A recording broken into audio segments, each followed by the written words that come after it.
ओम नमः सिद्धेश्वर।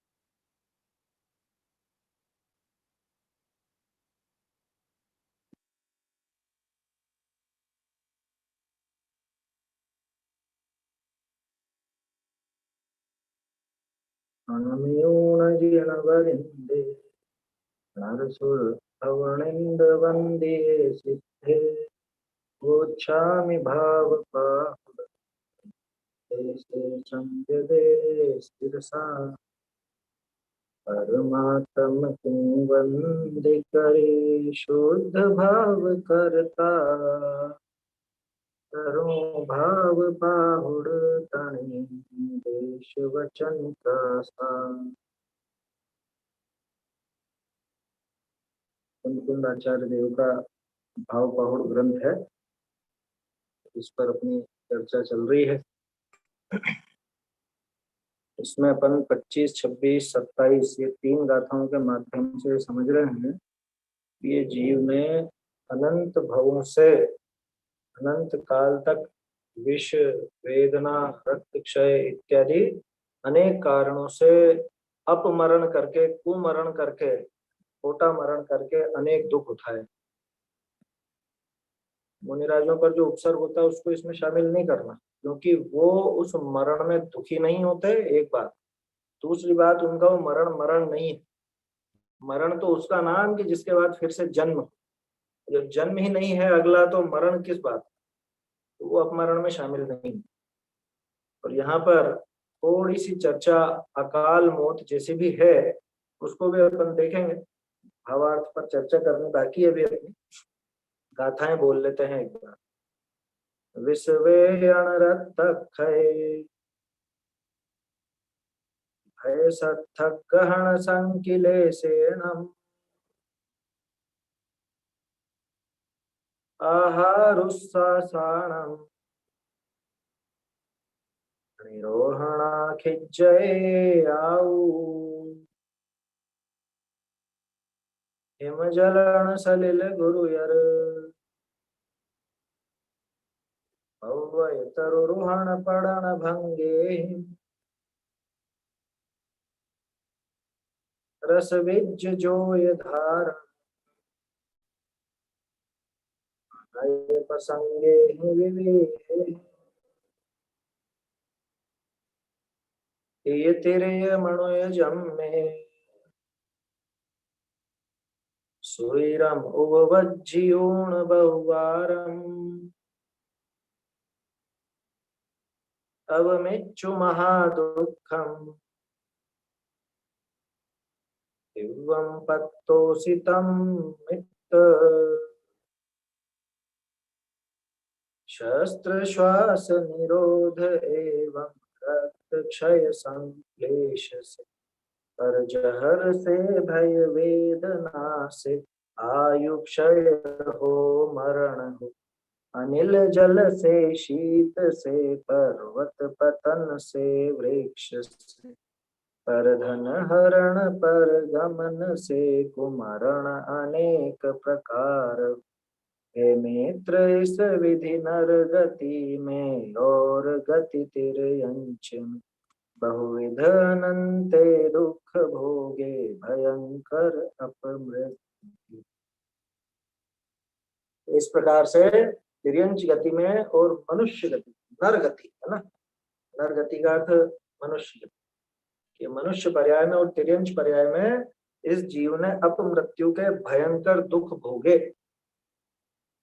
तो यहाँ सीधी सी बात है कि देव और नारकियों की बात तो चली नहीं रही है ना। अपमृत्यु देव और नारकियों की नहीं होती, इससे ये सिद्ध हो गया एक। तो दूसरी बात ये भी सिद्ध हो गई कि ये जो बात कर रहे हैं यहाँ पर, ये असल में अपमृत्यु की बात है, जिसको व्यवहार से अकाल मरण भी कहा जाने लगा।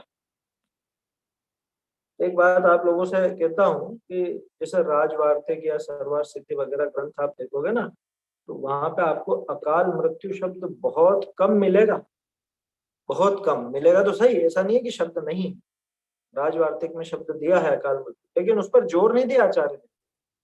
आचार्य का जोर रहा अपवर्तन, जो मूल सूत्र में शब्द था, अनपवर्त्य आयुष है ना। अनपवर्त पे या अपवर्तन पर उनका जोर रहा, न कि अकाल मृत्यु। तो शास्त्र का पेज नंबर 235 में भी लिखा हुआ है कि अकाल मृत्यु हुई, ऐसा व्यवहार से कहा जाता है। हाँ, एक सेकंड।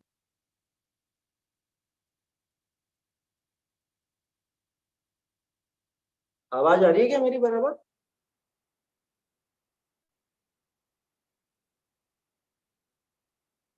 आ रही है। हाँ,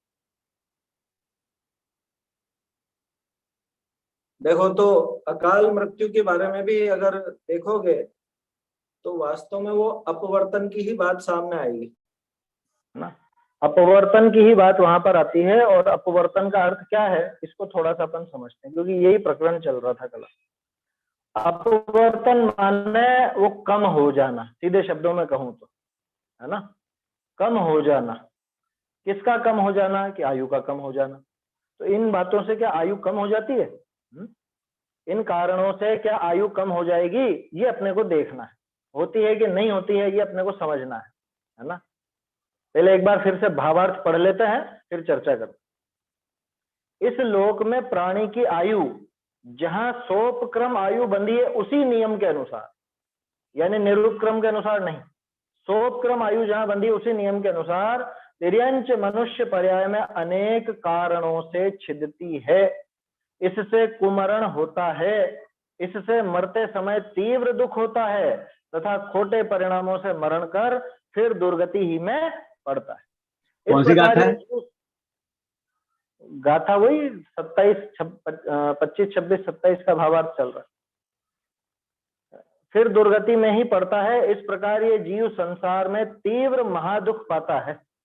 इसलिए आचार्य दयालु होकर उन दुखों को बार बार दिखाते हैं और संसार से मुक्त होने का उपदेश करते हैं।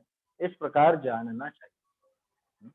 ठीक है, अब अपन समझते हैं क्या सिस्टम है, कैसे क्या बैठता है ये पूरा हिसाब। देखो, जैसे अभी अपन यहाँ पर हैं, मनुष्य हैं, तो अपने मनुष्य आयु का उदय चल रहा है, ये पक्की बात है ना। मनुष्य आयु का ही उदय है। अभी जो हम अगले भव के लिए आयु बांधेंगे तो अभी इसी भव में, और वो आयु जो बंधेगी उसका उदय आएगा यहां से मरण करने के बाद। ठीक है ना, यहां से मरण किया, अगला भव जो भी धारण किया वहां पे जब शरीर धारण करेगा वहां इस आयु का प्रारंभ होगा। या यूं कह लो कि यहां मरण करने के बाद ही उस आयु का प्रारंभ हो जाएगा, अगली आयु। तो दो तरह की आयु अपने साथ हो गई, मतलब स्टोक में दो तरह की आयु है। एक तो वो आयु जो अभी अपन भोग रहे हैं, एक वो आयु जो आगे भोगेंगे मरने के बाद। ठीक है ना, जो अभी अपन आयु भोग रहे हैं उसको बोलते हैं भुज्यमान आयु। या भुज्यमान आयु माने जिसको अभी भोगा जा रहा है, ठीक है, वो भुज्यमान आयु। और दूसरी जो अपन ने अगले भव के लिए बांधी है वो होती है बध्यमान आयु। ठीक है, बांधी गई, बांधी जाने वाली या बंधी पड़ी है, अभी उदय में नहीं है, अभी भोग नहीं रहे उसको, लेकिन अभी बंधी पड़ी है। जैसे मान लो यहां से मर के आपको देवगति में जाना हो, देव बनना हो, तो उसके लिए देव आयु बंधेगी यहाँ पर। तो देव आयु यहाँ पर बंधी पड़ी रहेगी उसका, लेकिन अभी भोग नहीं हो सकता। ठीक है ना, उसका अभी भोग नहीं हो सकता। उसका भोग कब चालू होगा?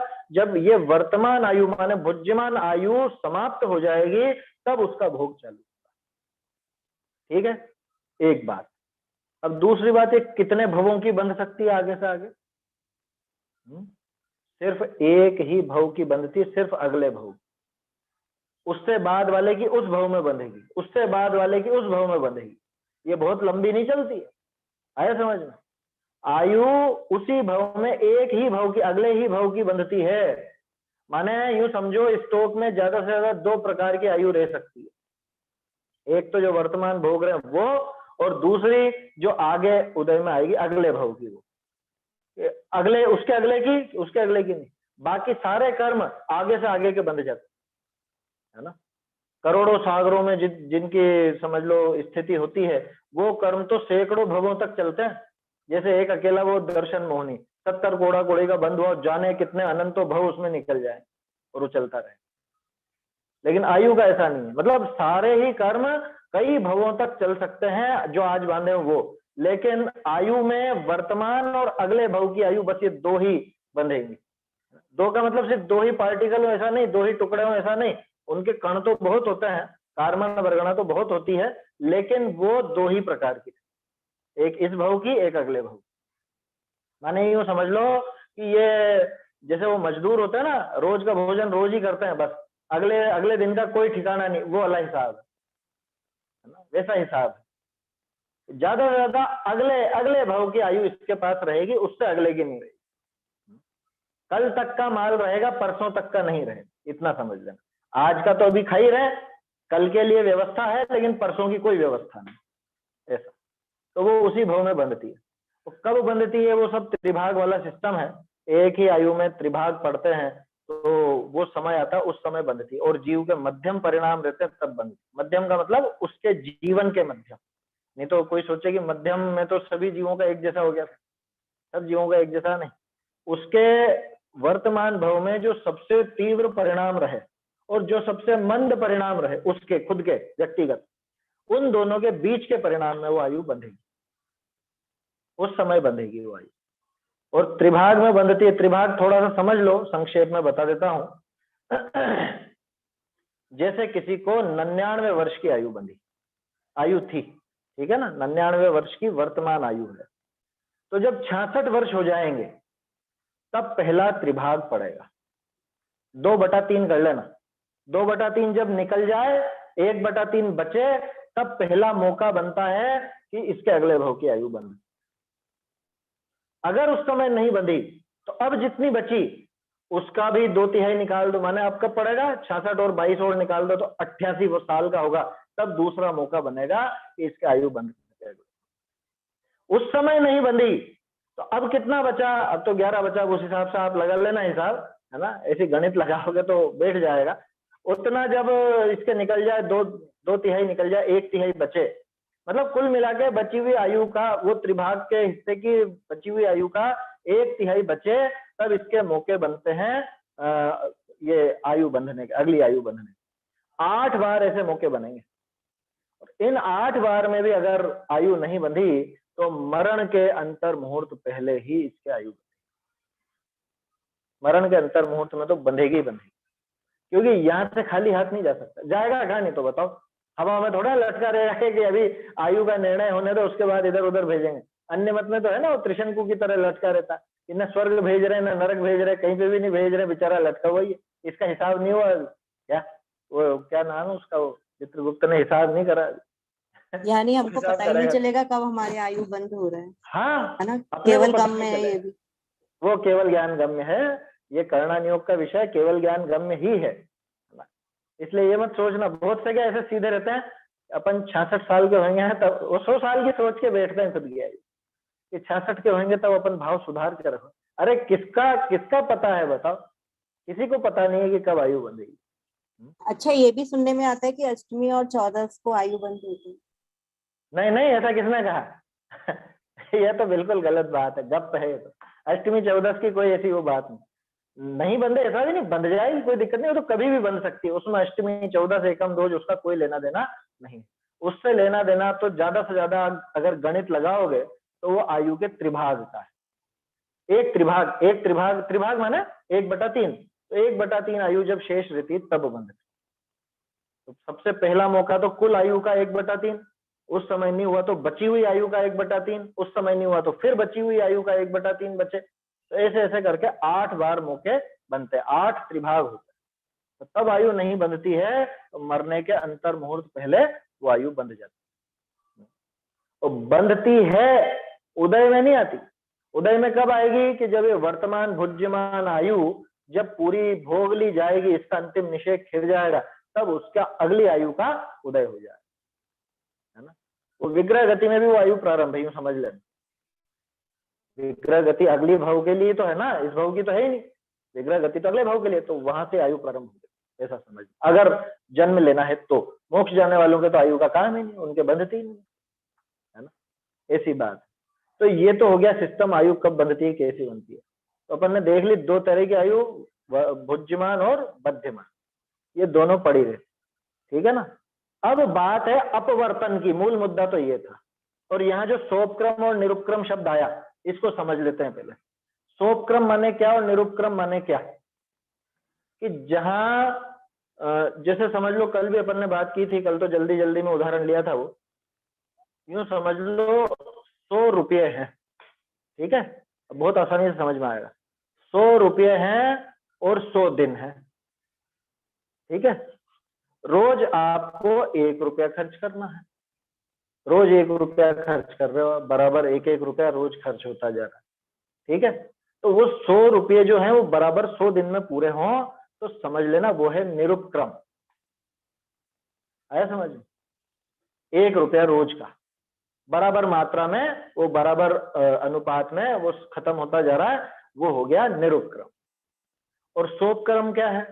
सोपक्रम ऐसा है कि जैसे 50 दिन तक तो आपने 50 रुपए खर्च किए, या 60 दिन तक तो 60 रुपए खर्च किए, लेकिन अब वो बचे हुए जो पैसे हैं वो अगले दिन एक झटके में समाप्त कर दिए। हो जाता है ना ऐसा, है?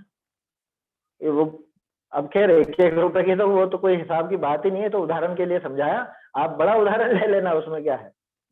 जैसे अपन बात कर रहे थे ना, जीवन भर के लिए कितना चाहिए, साल भर का हिसाब लगा लो, तो हर महीने कोई बराबर रुपए तो खर्च होते नहीं है।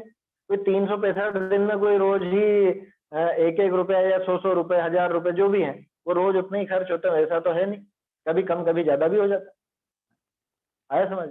तो सीधा सा हिसाब है कि जितनी आयु बंधी है, माने जितने आयु कर्म के निषेक है, आयु कर्म के भी निषेक होते हैं, कार्मण वर्गणा होती है, वो टुकड़े होते हैं, कण होते हैं कार्मण वर्गणा के। तो आयु कर्म के निषेक मान लो ऐसे हैं कि वो 100 साल के बंधे हो। आया समझ? 100 साल के बंधे हो, ठीक है। अब वो 100 साल में जितने बंधे थे वो प्रति समय उस अनुपात में बराबर बराबर बराबर बराबर खिरते जाते हैं। ये होता है सिस्टम, यही है, बराबर ही खिरते हैं, है ना। वो बराबर ही खिरेंगे। जैसे 100 साल में कितने दिन हो गए, अपन दिनों के हिसाब से लगाओ तो 36,500 दिन हो गए, है ना।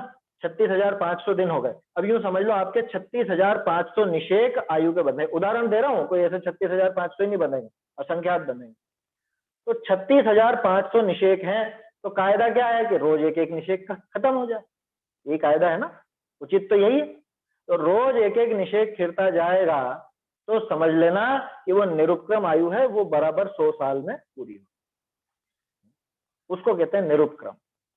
और जैसे ही मान लो इसने 50, 60, 70 साल तक तो जितना भी था वो सब तो रोज तो 1-1 निषेक जा ही रहा था, लेकिन वो अचानक एक दिन सारे के सारे निषेक एक साथ थे, तो उसको कहते हैं सोपक्रम। आया समझ में? वो सोपक्रम, उपकार सहित वो सोपक्रम। किसके उपकार सहित? ये विष, वेदना, रक्तक्षय, इनके उपकार सहित। ये भी उपकार है। उपकार माने निमित्त, उपकार माने भाई भला नहीं होता। आया समझ? धर्म धर्म और उपकार नहीं पड़ा क्या? धर्म और अधर्म का उपकार है, पुद्गल का उपकार है, परस्परोपग्रहो जीवाणाम, परस्पर में जीव एक दूसरे का उपकार करते हैं। क्या अर्थ है उसका? एक दूसरे का भला करते हैं। भला अर्थ है क्या? अरे निमित्त होते हैं। उपकार का अर्थ निमित्त से है। कई लोग उपकार का वही भला समझते हैं। हाँ, वो नहीं अर्थ है यहाँ पे, वो अर्थ नहीं है ना। ये तो समझना पड़ेगा अपने को, ये बारीकियां सीखनी पड़ेंगी। आचार्य के जो शब्द हैं, उपकार, अगर साहित्य की दृष्टि से भी देखो, भाषा की दृष्टि से, तो उपकार माने कार्य तो जिसका हुआ उसी का हुआ, ये उसमें सहायक बना। सहायक बना माने चाहे दुखी होने में, चाहे सुखी होने में, अच्छा होने में, बुरा होने में, जो जो भी काम हुआ है उसमें जो सहायक बना, उसने उपकार किया है। तो उपकार सहित वो सोपक्रम, स उपक्रम। आया समझ में? उपकार करने वाला उपक्रम, और उपक्रम के साथ में वो सोपक्रम। तो ये उपक्रम कौन कौन है? कि विष है, वेदना है, रक्तक्षय है, ये सारे जो यहाँ पे उदाहरण दिए ना, ये सब है। और यही कदली घात है, हो वो सोपक्रम है, यही कदली घात है। हाँ, कदली घात है या नहीं है उसकी बात अभी अपन कर रहे हैं, अभी आते हैं उस बात पर भी। अभी तो अपन ये समझें सोपक्रम क्या चीज। तो ये सोपक्रम तो समझ में आया ना। सोपक्रम माने कुछ ना कुछ बाहर में निमित्त मुख्य हुआ वहां पर। तो निरुपक्रम और सोपक्रम, कि जहां पे क्रम में कोई बाधा नहीं पड़ी, बराबर एक जैसा क्रम चलता रहा, वो निरुपक्रम समझ लो। और जहां पे क्रम में बाधा पड़ गई, किसी और का उपकार वहां नजर आ गया, उसको शोक क्रम समझ लो। अब ये उपकार से हुआ क्या, ये शोक क्रम हुआ क्या कि निषेक तो इतने सारे थे, वो एक झटके में खिर गए। वो मटकी का उदाहरण ध्यान रख लो, है ना, एक एक बूंद पानी टपक रहा था, एक एक रुपया रोज खर्च कर रहे थे, लेकिन एक झटके में ही वो हो गए सारे के सारे, सब खत्म हो गए। तो ये संभव है क्या? बिल्कुल संभव है, 100% संभव होता है। तो फिर केवल ज्ञानी की बात झूठी हो जाएगी कि क्यों झूठी क्यों हो जाएगी?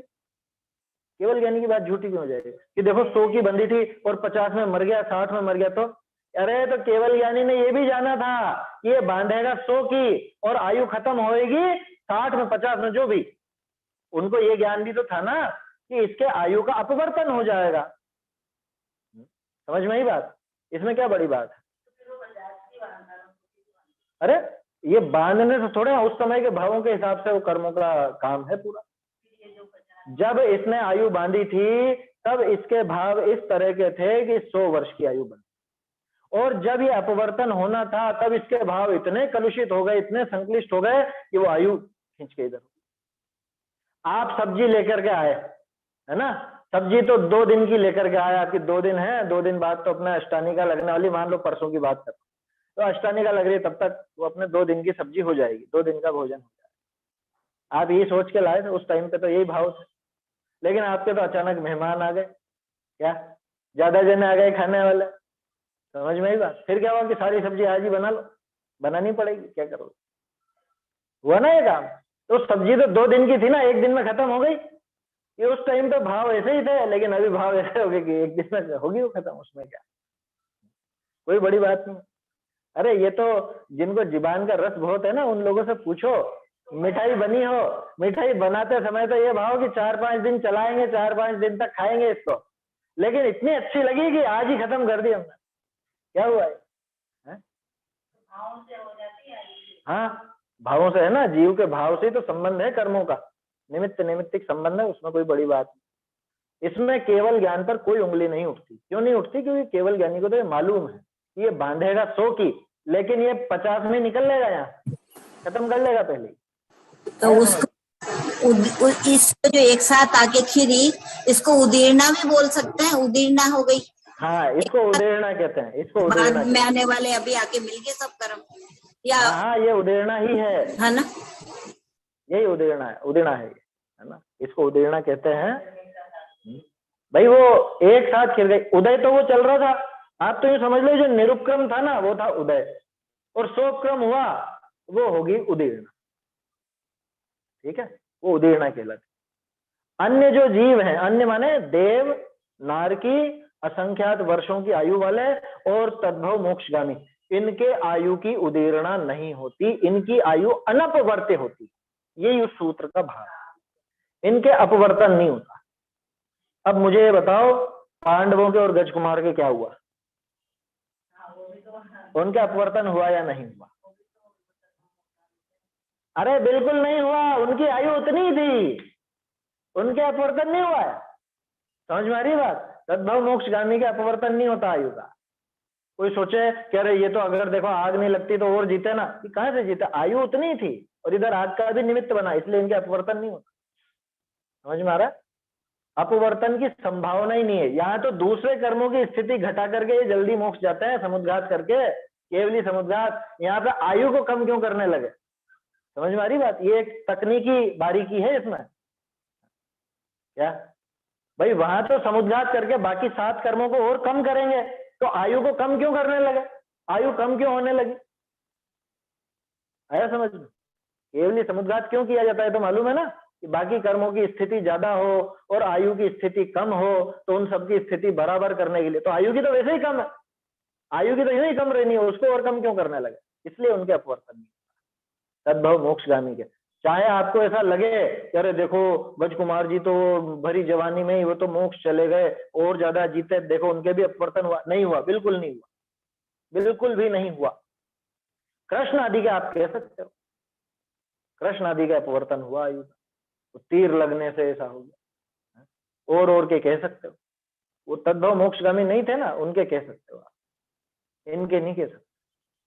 समझ में आई बात? ऐसा है। तो क्या होता है कि जिस जीव ने आयु बांधी है, अब देखो एक तो बंधी हुई आयु, उसमें तो समझाया फेरबदल आपने? हो ही सकता है। क्या क्या समझाया आपने? प्रश्न के लिए क्या बोला आपने? कृष्ण का तो अपवर्तन हुआ आयु का। आयु का हाँ, अपवर्तन? उनके तो आता है, ऐसा ऐसा उदाहरण आता है, कृष्ण आदि के तो आयु का अपवर्तन हुआ, लेकिन गज कुमार जी के अपवर्तन नहीं कह सकते आप, पांडवों के अपवर्तन नहीं कह सकते, यानी आयु उनकी तो उदीर्णा नहीं होगी। आयु के समय पे ही पूरी होती है ना। नहीं, उदीर्णा हो जाती है ना, जैसे दूसरे कर्मों की उदीर्णा होती है, ऐसे इसकी भी हो जाती है। हाँ, वो कर्मों की उदीर्णा होती है, पर आयु पूरी हाँ। होने पर वो जल्दी जल्दी निश्चय काके खींच जाते हैं ना। तो आयु का पूरा होने का क्या मतलब समझते हैं? भाई इस गति से दूसरी गति में जाना। हाँ, तो वो तो ये होएगा पर्याय, ही। ये पर्याय छोड़ के दूसरी पर्याय में जाते हैं हाँ, वो, उसको हाँ। बोलते हैं अपन आयु पूरी हो गई। नहीं, इस शरीर की, इस आयु शरीर की पूरी हुई माने यहाँ पे मरेगा, यहाँ पे शरीर छूटेगा, ये शरीर हाँ, जो ये मिला शरीर, है। इस शरीर की आयु पूरी हाँ। हो गई, तो उतनी लिखी हुई थी ना उनकी, इसलिए उस शरीर को छोड़ के दूसरे शरीर में वहां जाना पड़ा उनको, दूसरी गति में।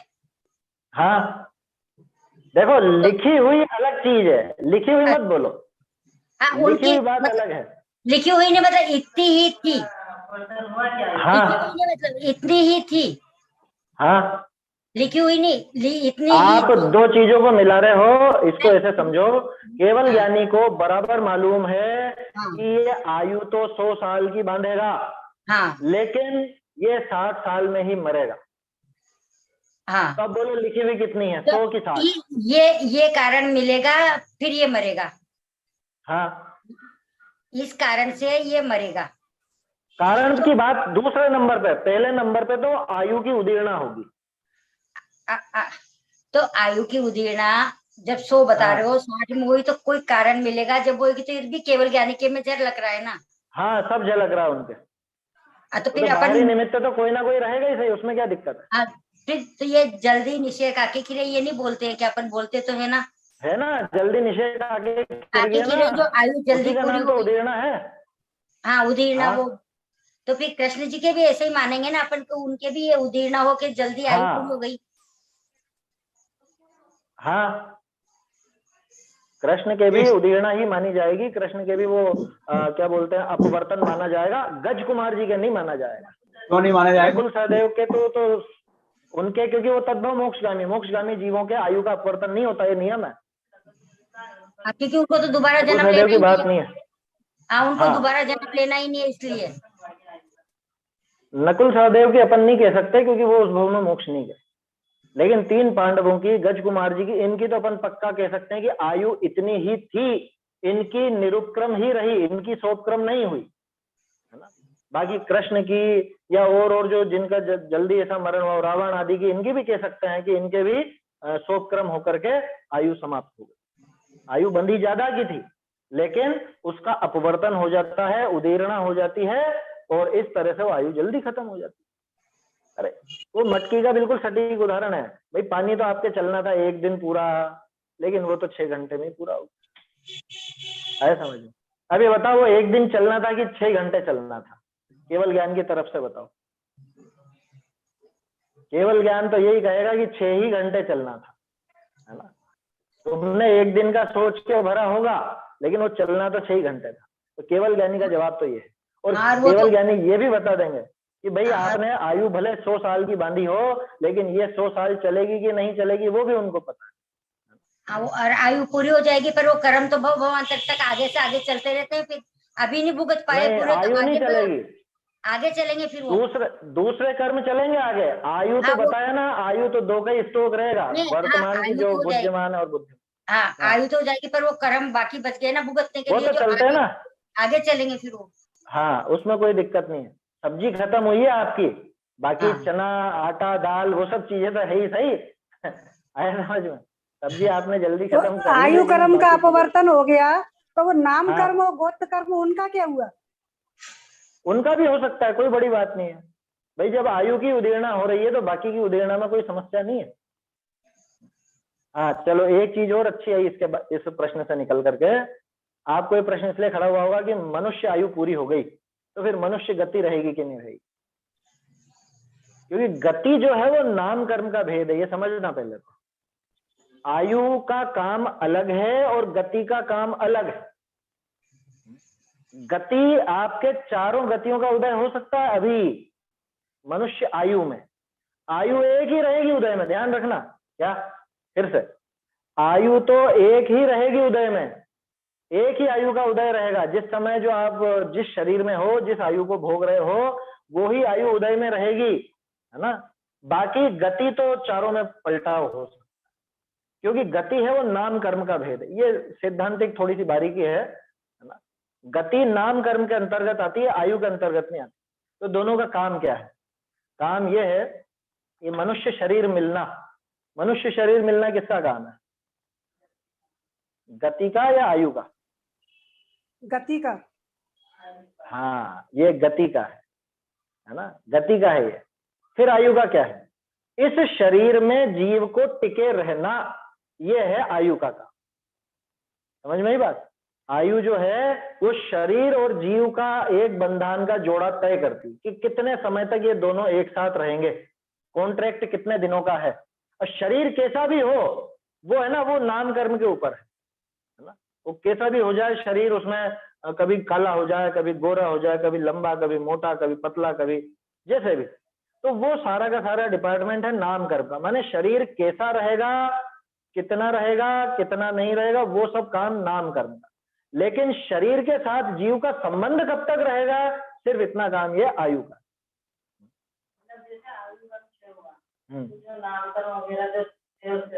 हाँ, तो वो भी नहीं, कोई जरूरी नहीं है, क्योंकि अभी बात करी ना अपन ने, गति तो चारों गतियों का उदय यहाँ हो सकता है। जानवरों की तरह लड़ रहे हैं, देखो ये जानवरों की तरह लड़ रहे हैं, इसका क्या मतलब? हो सके वो नरक गति का उदय चल रहा है, तिर्यंचों का उदय चल रहा है, तिर्यंच गति।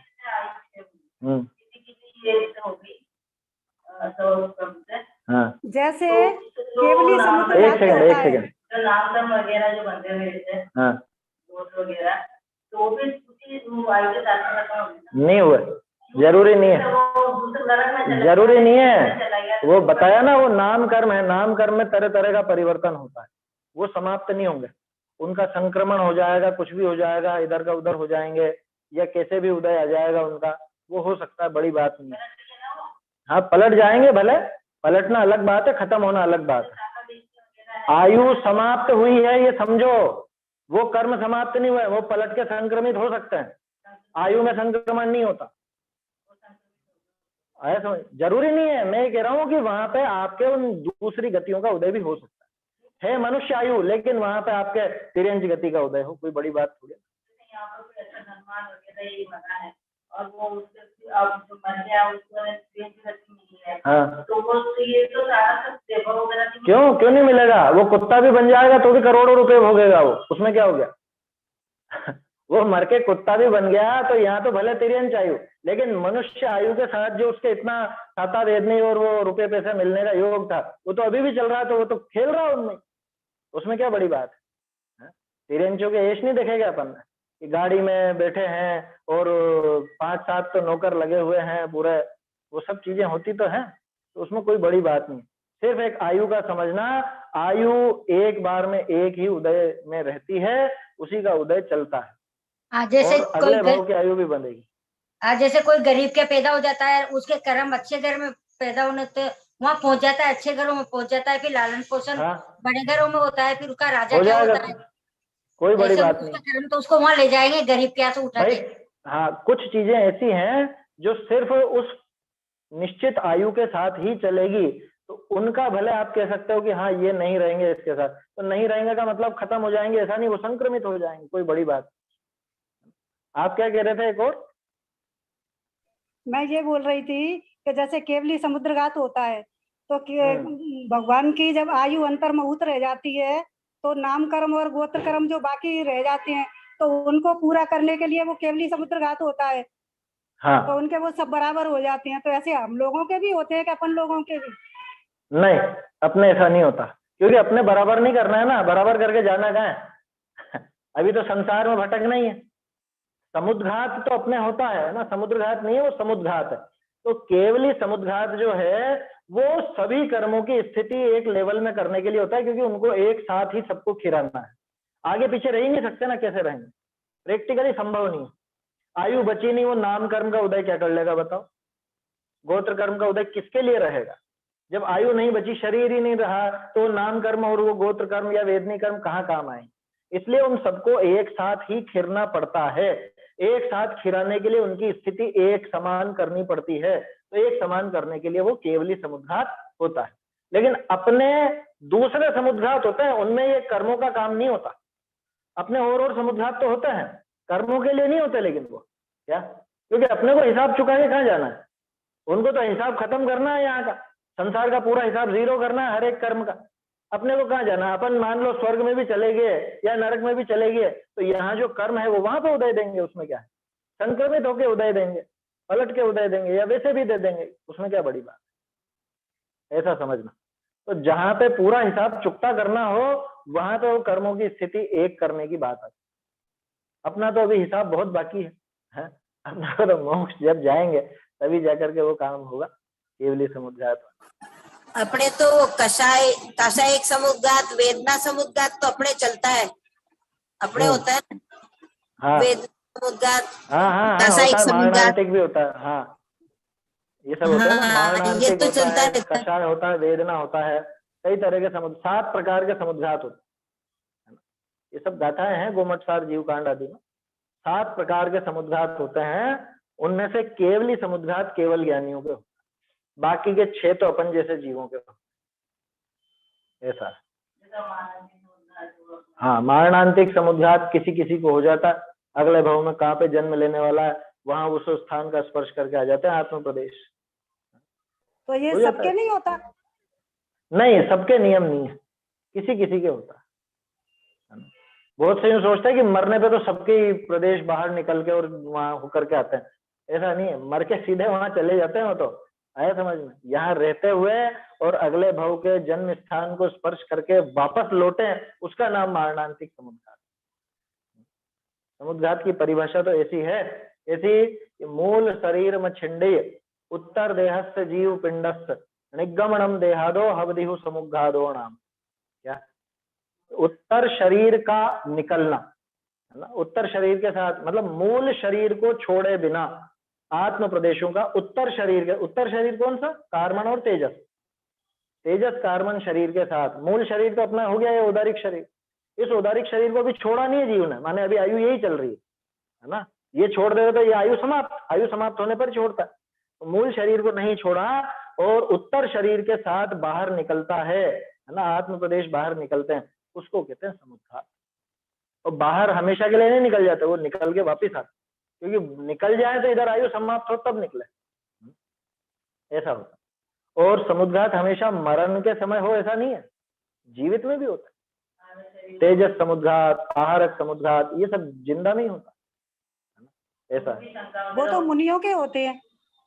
हाँ, आहारक और तेजस तो मुनिराज के होते हैं। मारणांतिक, कषाय ये अपने भी होते हैं, वेदना अपने भी होता है माना हो सकता है, किसी के हो सकता है, किसी के नहीं भी हो, कोई बड़ी बात नहीं। खैर वो सब दूसरी बात थी। अपनी तो मुख्य बात ये थी, ये जो सोप क्रम और अपवर्तन, तो ये समझ में आया। अब यहाँ पे बात ये है, अपने को तो गणित ये समझनी है वो अपवर्तन हुआ किससे? जहर से हुआ, मतलब ये बाहरी वस्तुओं से हुआ, जैसे कल भी अपन ने बात की थी। कोई ऐसा तो है नहीं कि आयु कर्म की पोटली पड़ी हुई अंदर और अंदर घुस करके जहर ने या चाकू ने वो पोटली फाड़ दी और वो अपवर्तन हो गया, ऐसा काम तो होता नहीं। वो वास्तव में तो इसके भावों से ही, असलियत तो वही है, क्योंकि कर्मों का संबंध जीव के भावों से है, ठीक है ना। और साथ में बाहरी ऐसे भी निमित्त मिल जाते हैं, ऐसे कारण भी मिल जाते हैं। तो फिर इनका नाम क्यों लिया? इनका नाम इसलिए लिया क्योंकि ये नजर आता है, जीव के भाव नजर नहीं आते। जहर नजर आएगा, इसने जहर खा लिया इसलिए आयु खत्म होगी इसकी और इसलिए मरी। अरे उसके तो भाव खुद ही इतने संक्लेश पूर्ण हो चुके थे कि उससे वो आयु का अपवर्तन हुआ और बाहर में जहर का योग मिल गया। ये जितने भी उदाहरण दिए ना,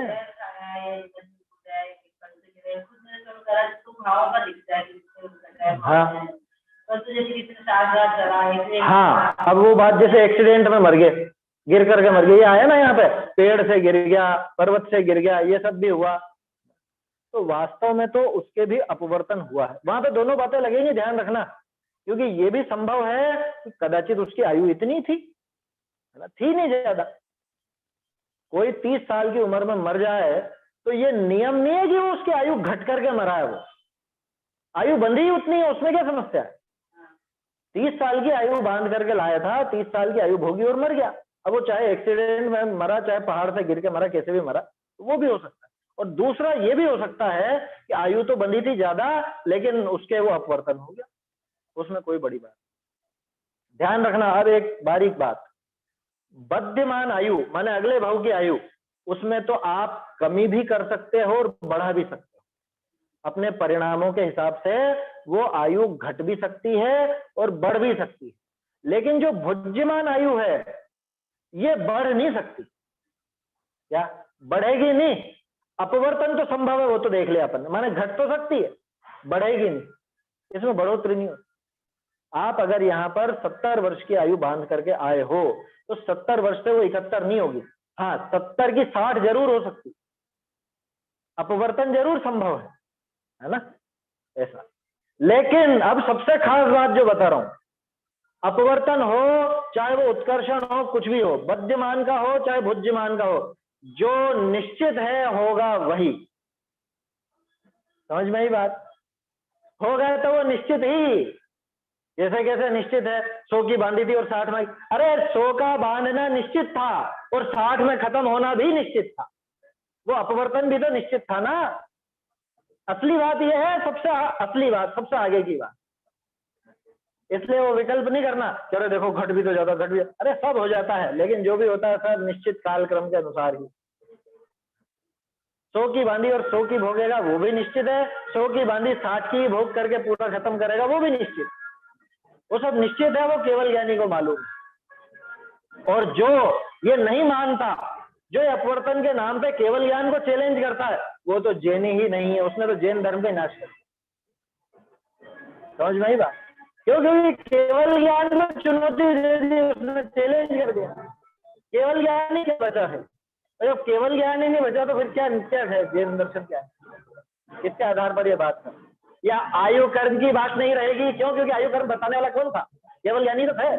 जब तुमने केवल ज्ञान को चैलेंज कर दिया तो फिर अपवर्तन और बिना अपवर्तन की बात कहां से लाए, और आयु कर्म कहां से लाए? कर्म तो किसी को दिखता ही नहीं। पूरे विश्व में एक अकेला जैन दर्शन एक कर्म रहस्य की बात करता है, कर्मण वर्गणाओं की बात करता है। बाकी दुनिया तो जैसा कर्म करो वैसा फल मिलेगा, वो कर्म का अर्थ बाहरी कार्यों को कहते हैं, अन्यमति। अकेला जैन दर्शन ही तो है जो कर्म की अलग से सत्ता बताता है, कर्मण वर्गणाओं की। अगर केवल ज्ञान को चैलेंज करते हो तो तुमको अधिकार नहीं कि तुम कर्मों के संबंध में कुछ बोल। क्यों? क्योंकि कर्मों का सिस्टम तो केवल ज्ञानी ने बताया। अब तुम तो केवल ज्ञानी को मानते नहीं, तो फिर ये सारी बातें झूठी हो, इसलिए इन बातों का औचित्य नहीं। समझ में आई बात? इसलिए इनसे केवल ज्ञान पर उंगली नहीं उठती, बल्कि केवल ज्ञान की और महिमा बढ़ती। क्यों महिमा बढ़ती है? अरे इन्होंने ये भी जाना था ये बांधेगा तो इतनी, और ये भी जाना कि भले बांध लियो लेकिन भोगेगा तो सिर्फ इतनी। क्या? तो ये सोपक्रम और निरुपक्रम का ये काम था। इसको अपन सोपक्रम भी कहते हैं, उदीर्णा भी कहते हैं। आयु की उदीर्णा होना वो सोपक्रम नहीं है, इसी को अपवर्तन भी कहते हैं। और ये देवों के नहीं होती, नारकियों के नहीं होती।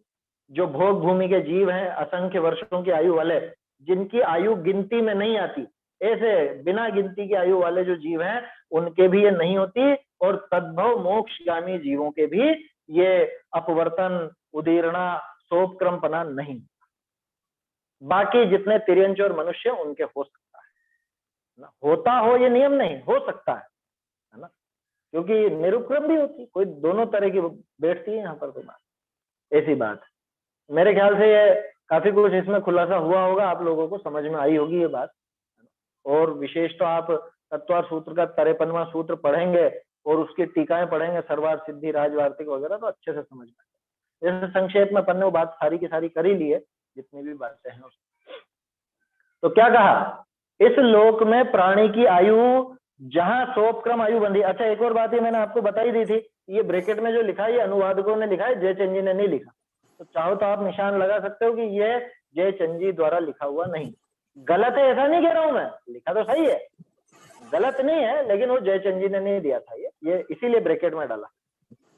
बहुत से ऐसे अधिकार पंडित, बहुत से कोई ब्राह्मण पंडित या कोई भी ऐसा कहते हैं तुम अच्छे को, अपने भी कई कहते हैं पूजा पाठ खूब धर्म ध्यान करो तो आयु तुम्हारी बढ़ गई, नहीं तुमने अच्छा बढ़ेगी, काम किया ना, आयु बढ़ नहीं इसीलिए सकती बढ़ गई।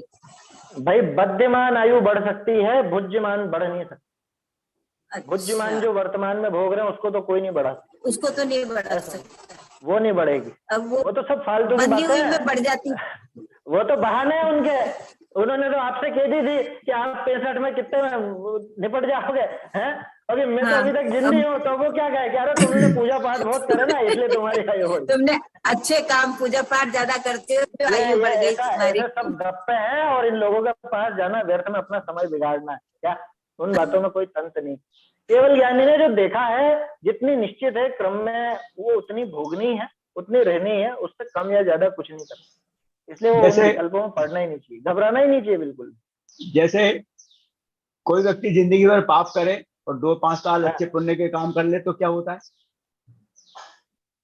क्या होता है? पुण्य करेगा तो पुण्य बनेगा, ये पाप 5 करेगा साल तो पाप बनेगा। पूरी जिंदगी तो उसने पाप किए और आखिरी के समय हाँ, में 2-5 साल ऐसा देखने में आता है, बहुत लोगों के ऐसे देखने में आता है। तो वो जो मैंने आपको बताया था ना आयु का त्रिभाग, तो ऐसा समझना इसके अगली आयु बंध गई है, इसलिए वो परिवर्तन नजर आया है। तो उसके कुछ अच्छी आयु बंध गई, मतलब परिणाम तो अच्छे होने लग गए थे तो बंध गई, तो अब उसके वैसे ही परिणाम चलेंगे। आपको ध्यान है तो पहले मैंने हमारे यहाँ का उदाहरण दिया था। हमारे यहाँ एक थे सुरेश जी मार साहब, वो अपने जीवन के आखिरी के 5 वर्षों में ही लगे स्वाध्याय आदि में। 5 वर्षों में, बस आखिर के 5 वर्ष, बाकी पूरे जीवन भर तो वो मतलब मंदिर भी जाना तो जाना, नहीं जाना तो नहीं जाना, स्वाध्याय का तो कोई ठिकाना ही नहीं।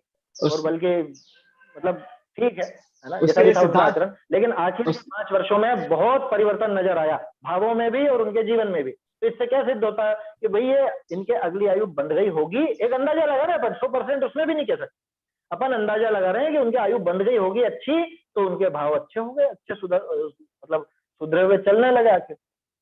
उससे सिद्धांत निकलता है कि जिंदगी भर मौज मस्ती करो, आखिरी समय कर लेंगे। नहीं, ये कोई कर नहीं सकता, चाह करके कोई कर नहीं सकता।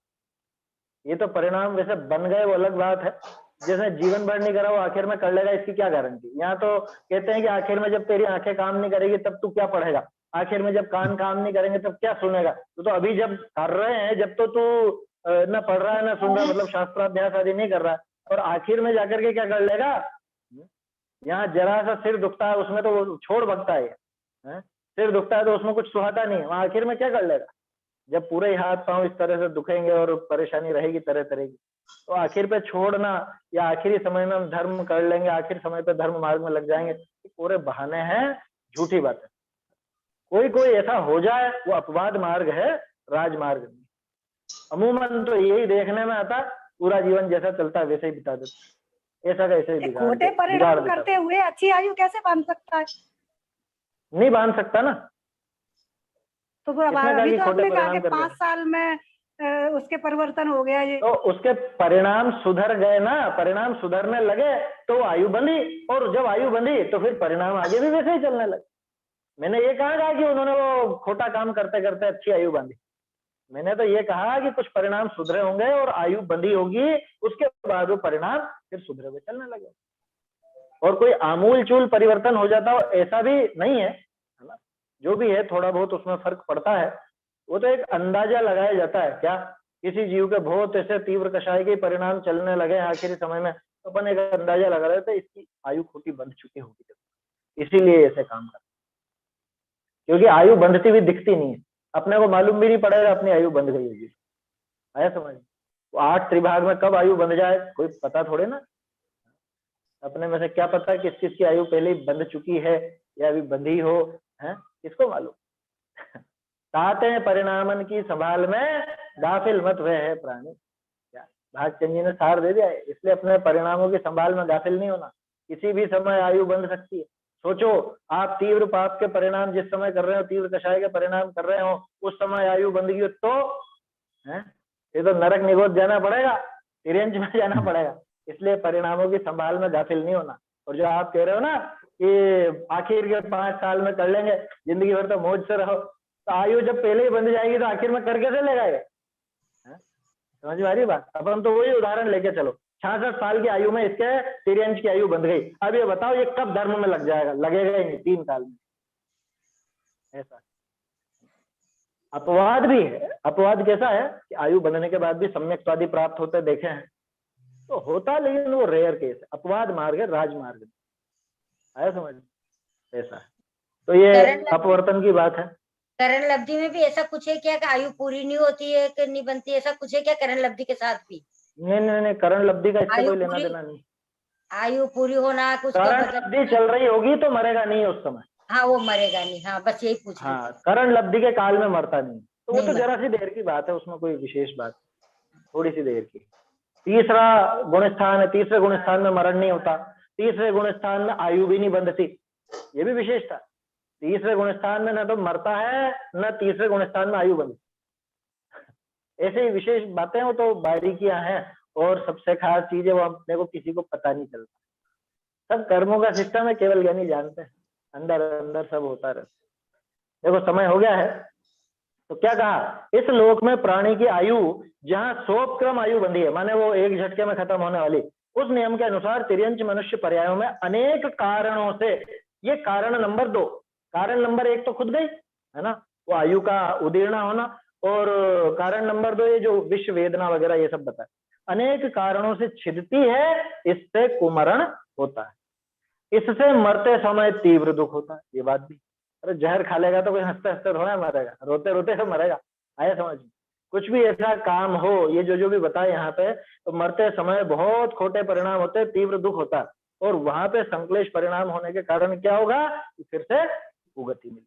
अति संक्लेश भावते मरियो घोर शुभ्र सागर में। इस प्रकार ये जीव संसार में तीव्र महादुख पाता है।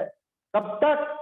जब तक ये अपने आप को नहीं पहचाने, सम्यक प्राप्त नहीं करे, भावलिंग धारण नहीं करे, तब तक ये कुमरण। अरे जाने कितनी बार अपने साथ हुआ है, जाने कितनी बार अपन जहर खा के मरे हैं, अभी कल्पना नहीं कर सकते यार, हम और जहर, अरे अनंत बार खाया तुम, अनंत बार पर्वत से कूद के तूने जान दी, अनंत बार तू पहाड़ से गिर के मरा है, अनंत बार शस्त्रों के द्वारा काटा गया है, पीटा गया है, मरा गया।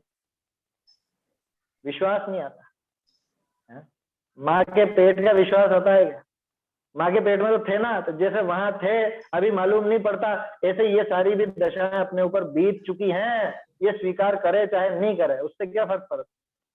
ये सब काम हुए हैं, भोजन नहीं मिला, पानी नहीं मिला, मर गए, भूखे मर गए, क्या ठंड से मर गए, गर्मी से मर गए, ये सब चीजें है ना, जल से, पहाड़ से, पर्वत से, तरह तरह के केमिकल से, इन सबसे मरण अपना हुआ है, तो दुर्गति में पड़ता है। इस प्रकार ये जीव संसार में तीव्र महादुख पाता है। इसलिए आचार्य दयालु होकर दुखों को बार बार दिखाता है। दिखाई तो रहे, भाव पावर प्रारंभ हुआ जब से यही बात कर रहे हैं आचार्य कि तू भावलिंग को धारण किए बिना ऐसा होके मरा, ऐसा होके मरा, ऐसी दशा धारण की, ऐसी तेरी पर्याय हुई, ये सब दिखाया, बार बार दिखाते हैं, और संसार से मुक्त होने का उपदेश देते हैं। डराना उद्देश्य नहीं है। चरणान योग का पढ़ा था ना अपन ने, और भयभीत भी तो कराते हैं, एक कषाय पैदा करेंगे, दूसरी बड़ी कषाय मिटाते हैं, ये पद्धति। तो ये यहाँ डरा नहीं रहे कि देख ऐसी दुर्दशा हो जाएगी तेरी, अरे भैया ये सब काम तेरे साथ अनंत बार हुआ, अब तू सुधर जा, संसार को छोड़, इससे मुक्त होने का उपाय कर, ऐसा उपदेश देते हैं। इस प्रकार जानना चाहिए। तो ये गाथाएं अपनी पूरी हुई। इन गाथाओं पे जो चर्चा थी अनपवर्त और अपवर्तन की, सोपक्रम निरुपक्रम की, ये भी अपन ने देखी। अच्छा, एक बात तो फिर भी बाकी रह जाती, अकाल मरण नाम कहाँ से चला? अकाल मरण नाम कहाँ से चल गया? जहां पे काल मुख्य नहीं दिख रहा, इसलिए अकाल नाम दे। भाई सामान्य रूप से कोई 80-90 साल का होकर के मरे तो बन गया, हाँ टाइम तो हो ही गया था, यही बोलते हैं ना, समय तो हो ही गया था, काफी जी लिए थे, तो वहां पे काल मुख्य दिखता है, और यहाँ पे काल मुख्य नहीं दिख रहा। कैसे मरा? जहर खा के मरा। कोई नहीं कहता 30 साल की उम्र में आयु पूरी होगी, तो यही कहता है जहर से मर गया, एक्सीडेंट से मर गया, हथियार से मर गया, इससे मर गया, उससे मर गया। हाँ हो जाए, कोई बड़ी बात नहीं, हो सकती है। 75-80 के बीच में भी सोपक्रम भी हो सकती है, बांधी हो 100 की और 85 में मर रहा, तो 15 साल की तो घटी सही है ना। इसलिए ये मत समझना कि कोई बूढ़ा होकर के मरा है, पलंग पे ही मरा है तो वो निरुपक्रम ही रहेगी, सोपक्रम भी हो सकती, वो सब कर्मों का खेल है, उसमें ज्यादा विचार नहीं करना। अकाल नाम क्यों दिया कि काल मुख्य नहीं दिख रहा है, दूसरा कोई निमित्त मुख्य दिख रहा है, निमित्त नंबर 2 मुख्य हो रहा है निमित्त नंबर 1 की बजाय, तो उसको हमने अकाल मरण नाम दिया। और कुछ भी अकाल मौत नहीं हुई, तो स्वकाल में ही है ना, अपने काल क्रम में ही हुई ना, क्रमबद्ध के अनुसार ही हुई ना, क्योंकि वो बात झूठला दो तो केवल ज्ञानी झूठे हो जाए, केवल ज्ञान झूठा जाए, फिर हुई तो अपने क्रम में ही है। ये था कि बंधी तो इतनी थी और फिर घट करके इतनी हो गई, लेकिन हुई अपने क्रम में ही, यही समय था इसका, इसी समय इसका मरण होना था। तो वास्तव में तो हुई तो स्वकाल में, फिर भी काल मुख्य न दिख करके बाहरी निमित्त मुख्य दिखते हैं, इसलिए हम नाम देते हैं अकाल मरण, अकाल मरण, ऐसी बात। देखिए समय बहुत ज्यादा हो गया है आज, गाथाएं बोल लेते हैं, है ना, आगे की चर्चा फिर अगली गाथा कल से प्रारंभ करेंगे। विश्वे अणरथ खय भय सत्थ गहन संकिलेशेणम आहारुस्साणम निरोहणाखिज्जये आऊ हिम जलन सलिल गुरुयर अव्वय तरुहणन पड़न भंगे ही रस विज्ज जोय धारण अणय पसंगे ही विविहे ये तिरे मणो यजम में सुरम ओवज्जीयूण बहुवारम अवमिच्छु महादुःखम दिव्यम पत्तोसितम मित्त हे शस्त्र श्वास निरोध एवं रक्त क्षय संक्लेश अरजहर से भय वेदना से आयु क्षय से मरण हो अनिल जल से शीत से पर्वत पतन से वृक्ष से पर धन हरण पर गमन से कुमरण अनेक प्रकार हो हे मित्र इस विधि नर गति में और गति तिर्यंच में बहुविध अनंत दुख भोगे भयंकर अपमृत्यु के चैतन्य का स्मरण प्रतिक्षण ही करो रे भव के अनंत दुख को क्षण में हरो रे अक्षय अनंत निज सौख्य निधान पाओ गाओ अरे नित इसी के गीत गाओ।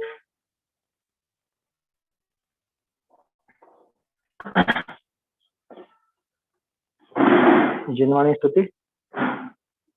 जिनवाणी जान सुजान रे जिनवाणी जान सुजान रे लाग रही चिरतै विभावता था को कर अवसान रे जिनवाणी जान सुजान रे